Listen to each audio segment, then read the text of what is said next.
Hello and welcome to another Duo Lab session with myself, Kelvin.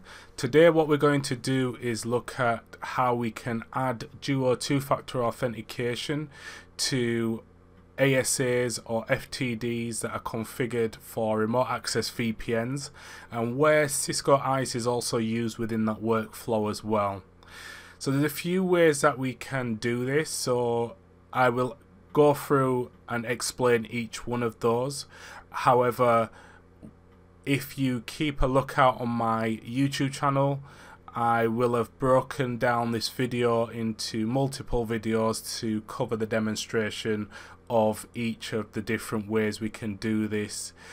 So do look out on my YouTube channel. If you've not subscribed, subscribe, and you can also hit that notifications bell so that when I do upload new videos you will be made aware of those videos as well. That'll just make it easier as well. If you just want to go to a specific deployment, you can just watch that video as well.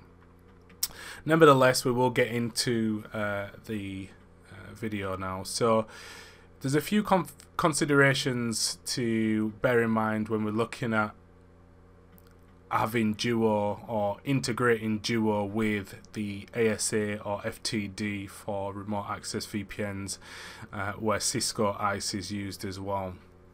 There's three different ways here that I am going to talk through today. There is a couple of other ways, but I'll touch on those in a moment.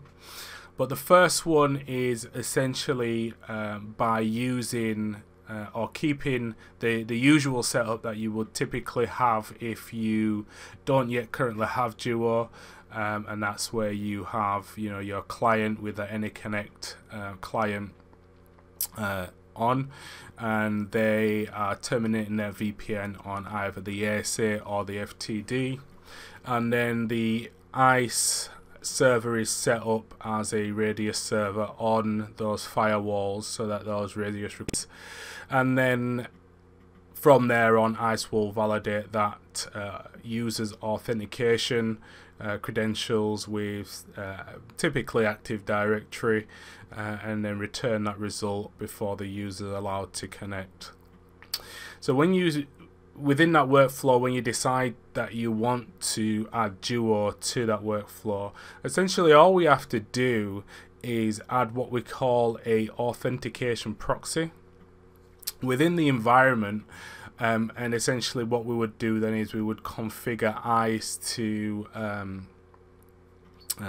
send or forward that radius request to the authentication proxy, which would then validate the credentials before going off to Duo's cloud to prompt that user for the secondary authentication. So there's not much else we're adding to it, so you can get set up pretty easy and quite quick and secure a number of clients that are using the AnyConnect VPN quite quick, which is really great. We'll take a look at that a little bit more in the demonstration. So essentially, as I said earlier, what we'll do is we'll break down these three that are on screen now in more detail, and we'll demo each one of those as well, so you can understand and see how each one of them vary slightly. The second one, when we decide to add Duo, is essentially what we're doing is, instead of pointing the ASA or FTD to ISE first, we'll effectively switch ISE and the authentication proxy. So therefore the request will go to the authentication proxy first before going to ISE and then completing that flow then. And then once the it's probably worth mentioning, once those primary results are returned from the Active Directory server or identity server that you're using, it then goes out to Duo Cloud to prompt for that secondary authentication before then coming back to the authentication proxy and then passing it back to the firewall to allow or not allow the user to connect. And then lastly, we have a flow whereby we essentially keep the original setup. So you've got your firewall going to ISE, and then ISE to Active Directory to validate the user's credentials. And then we also have, I've put another part in here whereby essentially once that flow's been returned, you've then got another separate radius flow that goes from the firewall again to the authentication proxy this time instead of ISE, and then the authentication proxy will then forward on to Duo's cloud for that secondary factor authentication. So it's important to note here actually is that the user's password never leaves the network. So the only thing that will actually happen here is that the username along with the factor will be sent to Duo Cloud. In this case it'll be the secondary factor authentication. Once that's been returned, users accepted that and said yes, it's me trying to log in. That flow will go straight back to the firewall, and then the user is allowed to complete that connection and establish that VPN connection. I've put down here as well that LDAP is also available, so you can do similar with LDAP. You're just essentially changing the identity source, so whether that's using generic LDAP or using secure LDAP, it can be done pretty much the same way. We also have, for those that are familiar with the different components of Duo, we also have the Duo Access Gateway, whereby you can leverage that, but we're not going to cover that, and the reason being is because the Duo Access Gateway, or DAG, is going to be depreciated, so we're not going to have this option available for very much longer. So probably making a little bit more sense is if we actually look at the workflow in detail. So again, just quickly going through workflow 1 that we discussed here. The client essentially starts the remote access VPN session with the head end, which is the ASA or FTD. That radius request is sent to ISE, and then that radius request is also then relayed to the Duo authentication proxy. The primary credentials are sent to Active Directory or a radius server, and then returned to the authentication proxy. And then once that is complete, the secondary authentication is then carried out to Duo Cloud over TCP 443 HTTPS to complete that secondary factor authentication, which is then pushed to an enrolled device, the enrolled user's device, that is. That user then accepts or declines that request. Assuming they've accepted, that then goes back to the cloud, the Duo Cloud, and then the Duo Cloud responds with a success to the authentication proxy, which then forwards that radius access accept to Cisco ISE, and then Cisco ISE then just forwards that to the firewall, and then the user is able to establish that connection. So a couple of benefits for this.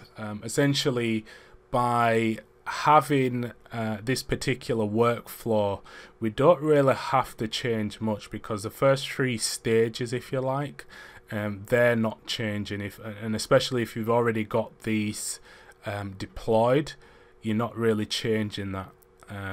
So you know, you pretty much set up, and all you need to do is slot Duo into into that workflow. And there's not really a lot of configurations that you need to account for to do that. A few other benefits is that you can still make use of the ISE profiling and posturing, assuming that you're already using that and assuming that you're licensed for that within ISE.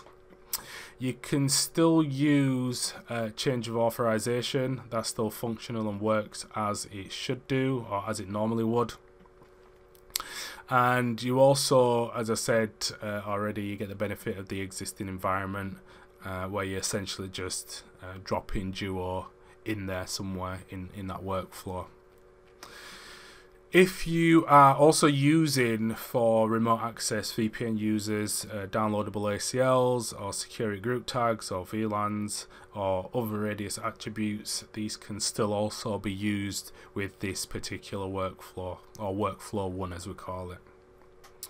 And then with unenrolled users, so that is a user that is not yet enrolled for two-factor authentication with Duo, we can also allow them to be prompted to enroll as well before they're allowed to actually complete that workflow.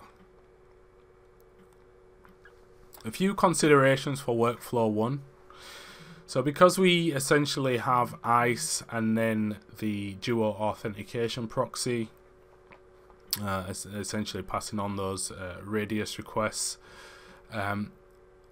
depending on where and how ISE and the authentication proxy is deployed, you could run the risk of introducing latency into your environment as well, especially if it's not scoped correctly. So do take that into consideration and make sure that if you are looking at this particular workflow, that you do make sure that the environment is scoped correctly and the authentication proxies are able to handle the amount of requests that may be coming through at any one time. MS Chat is not supported by the authentication proxy, so users won't be able to change their passwords should they expire. So that's one consideration to bear in mind, and it's worth designing for HA not only with the ISE environment, which is, if you've already got it deployed, no doubt you'll probably have multiple PSNs already deployed, but it's worth just taking those into consideration, especially if you have smaller deployments. You know, how is HA going to be achieved, and what happens if, say for instance, ISE goes down? Is there a way to fail over or to use the authentication proxies instead to continue and to ensure that the secondary factor authentication is still being enforced and providing that level of security as well? So do bear that in mind as well. And it's the same with the authentication proxies. You can also deploy multiple authentication proxies, and it is recommended by us that you do that as well.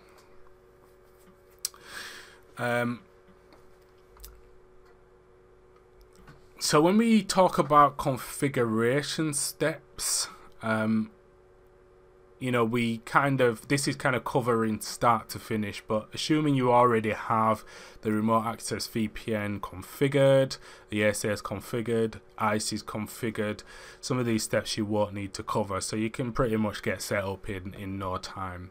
However, assuming that you are new, you have a greenfield deployment, you're setting up your ASAs or FTDs, and you want to enforce that two-factor authentication right from the get-go, these are the steps that you would typically look at going through in order to get fully set up for this first workflow. And we'll go into the demonstration of each of these workflows in separate videos, so don't just think that I'm just going to provide you these 1 to 5 steps and then leave you to it. We can kind of go through that, and there's also useful documentation within the Cisco community and on Duo's website on how you can achieve this as well, so it might be worth checking those out. And I'll also include the links in this presentation at the end to some useful documentation. Anyway, so the first step is to configure the ASA for remote access VPN. And again, like I said, this is assuming it's a brand new greenfield deployment. We then look at configuring Cisco's Radius VPN application within the Duo admin panel. We'd then download and install and configure the authentication proxy within your environment. Then we'd look at configuring Cisco ISE, and when we talk about configuring Cisco ISE, we here assume that the deployment of Cisco ISE is already there somewhat, and you just need to be able to set it up in a way that it will work for the remote access VPN users and Duo. So we then look at Cisco ISE and we add the ASA to the network devices with the correct shared secret with the ASA, because that's the communication path from the ASA to ISE. And then we configure Duo as a radius token external identity source, and the shared secret needs to match the one configured on the authentication proxy this time. We'll then create a radius source sequence for Duo and add it to an AD source, and then lastly we'll create a policy set for the remote access VPN users. And then lastly we'll test that new workflow, ensuring that Duo works as it should do as well. Workflow 2 works a little bit different. So if we look at this, the AnyConnect or the client with the AnyConnect application installed wants to establish the remote access VPN to their Cisco ASA or FTD. This time what's happening, however, is the radius request is sent to the Duo authentication proxy as opposed to Cisco ISE. That radius request is then relayed then to Cisco ISE. So essentially these two have been switched here. And then Cisco ISE carries out the primary authentication with an AD source or radius identity source. That's then returned back to ISE, and then from that point on the Duo authentication proxy will then perform the secondary authentication or the two-factor authentication via the Duo cloud, and then the Duo cloud will reach out to the enrolled user's two-factor authentication device to approve that two-factor authentication if it's legitimate, that is. Once it's approved, that Duo cloud responds with a success to the Duo proxy, and then that radius accept is then sent on to the ASA, and the VPN connection is established. So the only real difference here is the movement of the Cisco ISE and the Duo authentication proxy here.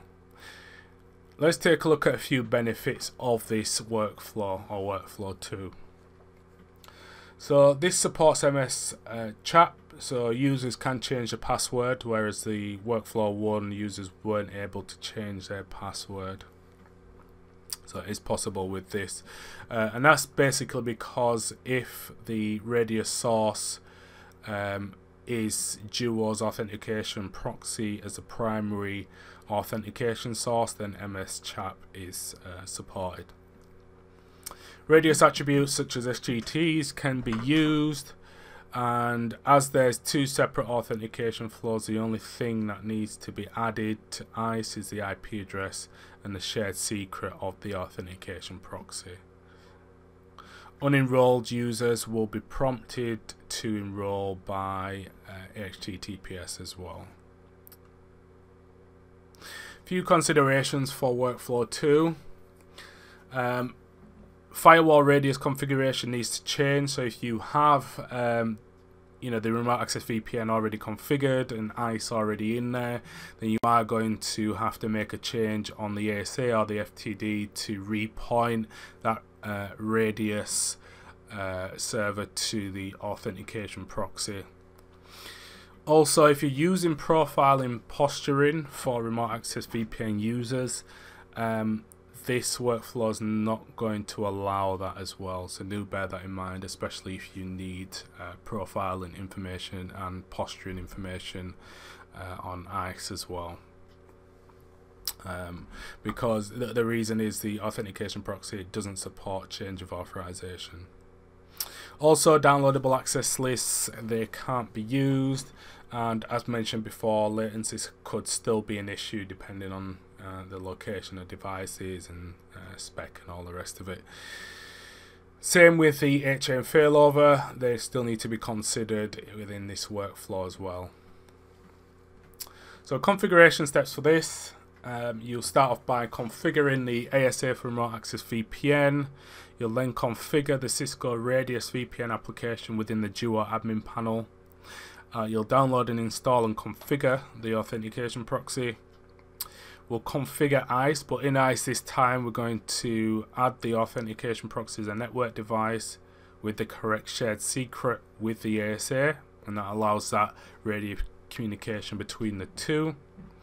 And then what we'll do is we'll create a radius source sequence for the Active Directory, assuming it's not there, and then we'll also create a policy set for the remote access VPN users, again assuming that it's not there as well. And then lastly we'll finish off with testing to make sure that this workflow works as well. Now if you look at workflow 3, and this is the last workflow before we get into the demonstrations. So again, you've got on the left hand side there, you've got the client with Cisco AnyConnect establishing a VPN with the Cisco ASA or FTD.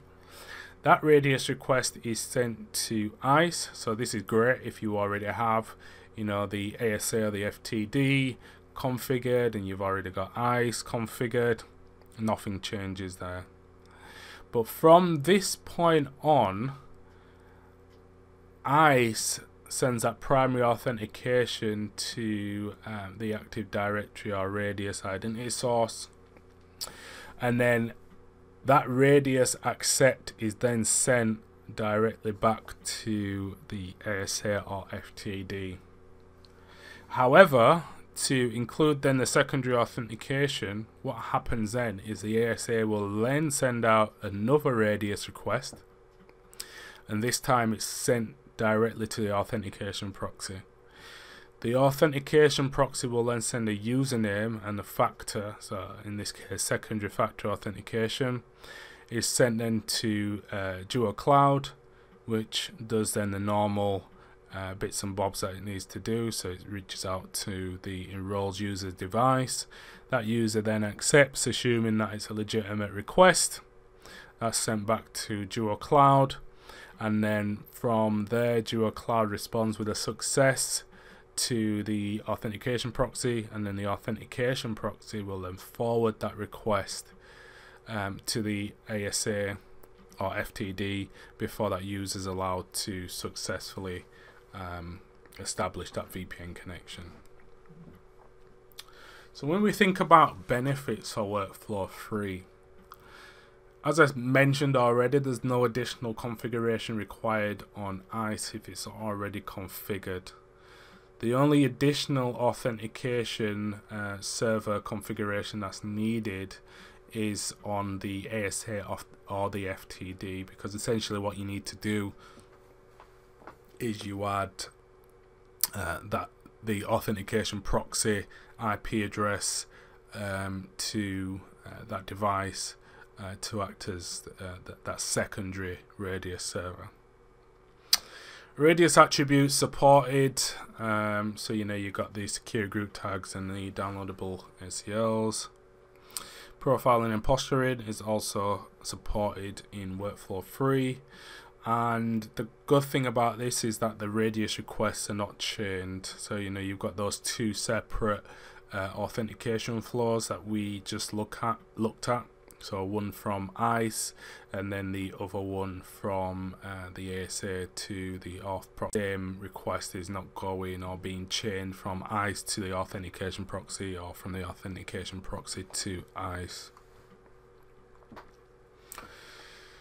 A few considerations for workflow 3. So MS chat is not possible because you cannot separate the password management for both of those authentication flows. So it's either set or it's not set essentially. There's no support for unenrolled users either, so you do need to make sure that all root users are enrolled within Duo with a secondary factor authentication device before they're allowed to successfully authenticate. And again, as with the other workflows, the HA and failover considerations are still relevant here, need to be taken into consideration. The configuration steps for workflow 3. So we start off by configuring the ASA for remote access VPN. If it's already configured, then great. The only thing that we need to do is we add the authentication proxy's IP address as that second radius server. We then configure Cisco's Radius VPN application within the Duo admin panel, and then we download and install and configure the authentication proxy. Configuration for ISE, assuming that it's not being configured yet, we need to add the ASA as a network device with the correct shared secret with the ASA. So that shared secret needs to be the same as I mentioned before from ISE and the ASA in order for that radius or that first radius floor to work. We then create a radius source sequence for the AD source, and then lastly we create a policy set for the remote access VPN users. And then we'll finish off by testing this new workflow to make sure that it works.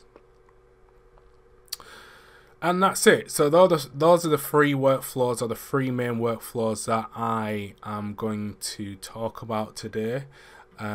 What we will do next is we will jump into the demonstration for workflow 1.